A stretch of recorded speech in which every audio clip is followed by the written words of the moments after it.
ছেলে বউকে আলাদা করে দিতে, যেমন শর্মির মা আলাদা বাড়িতে করে রেখে দিয়েছে। টেপির মাকে বল, টেপির তো শখ হয়েছিল বরকে নিয়ে আলাদা থাকবো, টেপির মাকে বল একটা বাড়ি করে আলাদা করতে। নিমনের সঙ্গে সন্দীপের সাথে অর্থ সব ভুলিয়ে ফেলেছে, সব ঘেটে ঘা, সব কাটাকে এক ক্যাটাগরিতে দিয়ে দিয়েছিস। প্রীতমদের সাথে সন্দীপদের কোনো তুলনা হয় না, এরা নোংরা। সন্দীপের বাড়ির পরিবেশ দেখেছিস আর প্রীতমের বাড়ির পরিবেশ? ওই সন্দীপের বাড়ি থেকে ঘুরে এসে তো আমি বলিনি এরকম নোংরা পরিবেশ। সন্দীপেরও 2 লাখের চ্যানেল, তোমার হচ্ছে প্রীতমের 3 লাখের চ্যানেল। আর প্রীতমের একমাত্র পজিটিভ ভিডিও আমি করতাম। আমি কেন ওর বাড়ি থেকে ঘুরে আসার পর বললাম যে সত্যি পরিবেশটা নোংরা, একটা পরিবেশ, সুস্থ পরিবেশ বাচ্চাদের রাখা, ছোটো ছোটো বাচ্চাদের জীবন তৈরি করতে গেলে কী কী করতে হয়, ভবিষ্যতে কী হবে জানি না, কিন্তু বর্তমানে ওরা কীভাবে জীবন কাটাচ্ছে এবং ওদের লাইফ ওরা কীভাবে তৈরি করছে এবার তো অন ক্যামেরায় দেখতে পারবি। রিলসও করবে ধীরে ধীরে। অর্থ তো খুব লাজুক, মানবিক কতটা সাইড ফিল করে সেটাও দেখেছে। চলো স্কিপ করো না, আজকে চুনি তো ওর আজকে ঝামা আজকে আমি কষবো। অনেক কদিন ধরে ভুলভাল ভিডিও, আমি নাকি ডোলে চুষে খেয়ে নিয়েছি ওই ইয়েকে, টেপিকে, তারপরে ছেড়েছি যেহেতু ছেলের বউকে নামাচ্ছি বলে। ভালোবেসে যে কতবার সংসারে ফিরতে বলেছি দেখিস নি, আদর করে ভালোবাসা দিয়ে বারবার বলেছি ফিরে এসো সংসারে, ফিরে এসো, দেখিস নি না ওগুলো? আমি ফোন করি, তুমি কি বলেছো তখন? আমাকে থ্রেট দিচ্ছে। কি থ্রেট দিয়েছে? যে আবার জেল খাটাবে, ওই বাড়ির বংশ নির্বংশ করে দেবো আমি ছাড়বো না। ও মেয়েকে নাকি আমরা কষ্টে রেখেছি। তুমি কি কষ্টে আছো? তোমার কষ্টে রাখা হয়েছে? সারাক্ষণ ওদিক ওদিক ঘুরি দেন। মেয়েকে বলছে বাড়িতে বলো, কিছু বলো। ওই আইডিটা খুলে দেয় আর বলেছিল সব ভিডিও আমার ছাড়তো, তখন ও বলেছিল যে তোমার, যে বলছিল মামনি তুমি যে ওর ভিডিও ছাড়ছো, তুমি ওর ভিডিও ছাড়ো, একসাথে ছাড়ো, দুজন মিলে একসাথে ছাড়ো। বাট মানে ওর ভিডিও ছিল তুমি আর তোমার আইডি ছাড়ার থেকে দুজন মিলে একসাথে আইডি ছাড়ো, তোমার নামটা হবে যে না দুজনই ভিডিওটা করছো, তখন তুমি কাজটা পাবে অন্য জায়গায়, অন্য কোনো চ্যানেলে বা অন্য কোনো কোম্পানি, তখন তুমি কাজ পাবে। এটা বলেছিলাম, ওটা শিখিয়ে দিতাম যে কি করে কি ভালো হতো। তার কাছে আছে বদনাম হচ্ছে আমি নাকি চরিত্রহীন, আমি নাকি একটা মেয়েকে ছেড়ে দিই তার সাবস্ক্রাইবার আরো বাড়ুক, আমার তাদের যায় আসে না। সে আমারটা কমিয়ে আমাকে বদনাম করে সে বাড়াতে চায়, বাড়াতে পারে, তাই তো? ভিডিওটার পরে 10,000 ওনার ফলোয়ার ছিল ইউটিউবে, ভিডিও ছেড়ে 500 কটা দেখলাম আমি, 546 সামথিং সাবস্ক্রাইবার। তো আমার নামে বদনাম করে 1,22,000 ভিউজ পেয়ে আই থিঙ্ক ভিডিওটা আরো ভিউজ দেবে। তো 10,000 সে সাবস্ক্রাইবার করে ফেলে, 10,700 সামথিং সাবস্ক্রাইবার করে ফেলেছে। অল দ্য বেস্ট আর কংগ্রেচুলেশন। রুকো যারা, সবার করো। এইভাবে বড় হও, মানে বড় হও মামনি, তুমি এইভাবে বড় হও। আর সত্যি বলতে এই মামনি একটা আসছে না, আর আসছে না। সে আমার চরিত্র নিয়ে কথা বলেছে, আমি নাকি একজনকে ছেড়ে দিয়েছি। আর হ্যাঁ, এখন তোমরাই কমেন্ট করছো যে ওর মাকে, যে ওর মা যখন আমার নামে খারাপ কথা বলছে তখন বলছে হ্যাঁ আমরা ঠিক, সে ঠিকই বলেছিল, সেই মেয়েটা কথা বলছি, সে ঠিকই বলেছিল, রিমিকেও বুঝতে পারবে একদিন। আমি কি ভুল করেছি আমি? আমাকে শুনতে হবে আমি চরিত্রহীন? ওকে তো নিঃস্বার্থভাবে ভালোবেসেছিলাম, বিয়ের পড়ার পরে মানে এমন নয় ওর মাঝে বলছে ভিক্ষা করে করেছি, ওর মা কানা করিও নেওয়া হয়নি ওর মায়ের কাছ থেকে, কিচ্ছু না, A to Z না, এমনকি কিচ্ছু নয়, এমনকি ও পেমেন্ট করে 20,000 টাকা সেটাও বাড়ি দেওয়া হয়েছিল।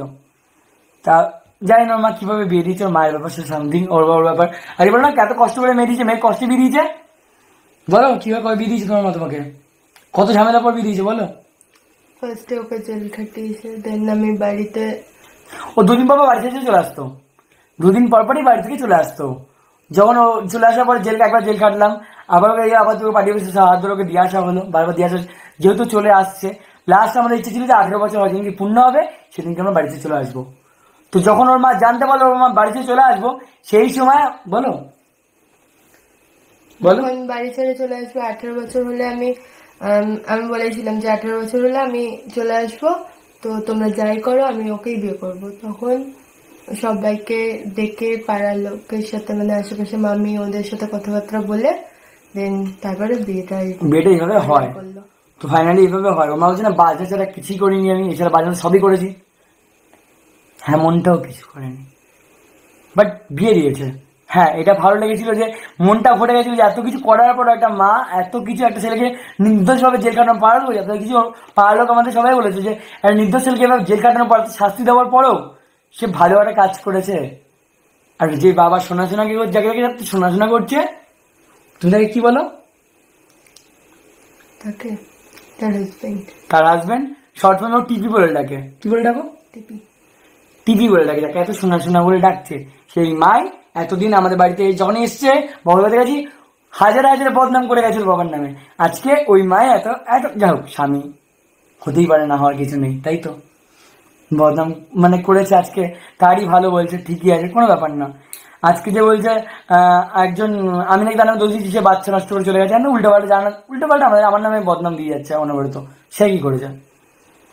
সে নাকি তার একটা মেয়ে, আমি সব ভিডিও ক্লিপ দিয়ে দেবো, তোমরা একটা পরস্পর দেখবে, পুরো ক্লিপটা দেখবে যে আমি মিথ্যা বলছি না ভুল বলছি, আমার এ টু জেড প্রমাণ।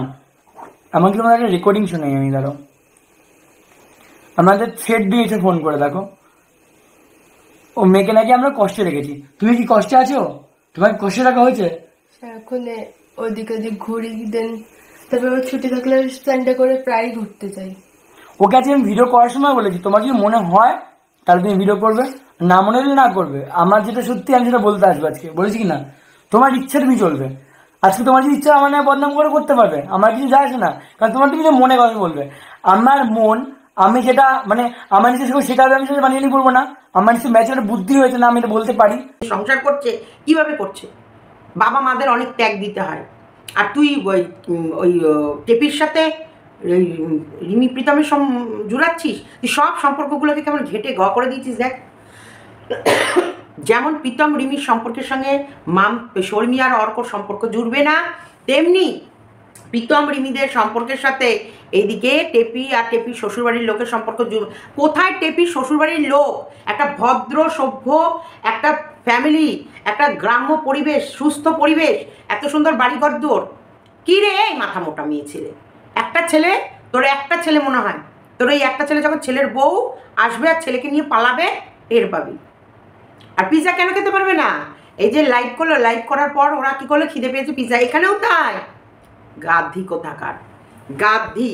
আর আমার মেয়ের চ্যানেল চলেনি না, আমার মেয়ে ভিডিও দেয় না, মানে মাথার মধ্যে একবারে গোবর, কতগুলো গোবর তোর মাথায়। অ্যাকচুয়ালি তুই ভালো বক্তা, কিন্তু তোর বুদ্ধিটা সঠিক জায়গায় অ্যাপ্লাই করিস না, এটা হচ্ছে তোর মানে খারাপ পয়েন্ট। কারণ তোর প্রথমত হয় ভিডিও দেখে বুঝিস না, তুই কিন্তু ভালো বক্তা, চুন তোকে বললাম। তোর লাইভে দুদিনে গেছি এবং দুদিনে আমি দুরকম কমেন্ট করেছি, তাই দুরকম কমেন্টের অন্তপক্ষে তুই এটুকু বুঝেছিস যে তোকে আমি খেয়াল করি। কেন খেয়াল করি? তুই ভালো বক্তা, হ্যাঁ নো ডাউট তুই একটা ভালো বক্তা, কিন্তু তোর বক্তব্যগুলোকে না সঠিক জায়গা মতো বসাস না বলে তুই পিছিয়ে আছিস। নোংরা থেকে নোংরা ভাষা বলে ওকে শুইয়ে দিয়ে, ওর বডি পার্টস নিয়ে কথা বলে, ওর এন নিয়ে কথা বলে, ত্যান নিয়ে কথা বলে, ওকে একবারে ছিঁড়ে ছিবড়ে খেয়ে নিয়ে এখন ও বললো আর ওকে নিয়ে ভিডিও করবো না। আমি কিন্তু কালো ভিডিও করেছি, আমি বলি যেটা, আমি করি না সেটা। এটা মজা করলাম। আমি বলি যেটা, মানে বলার ধরনটা তোরা বুঝিস না। আমি বললাম এখন ওকে নিয়ে বলার এনার্জি আসছে না, কেন? ওর ভেতরে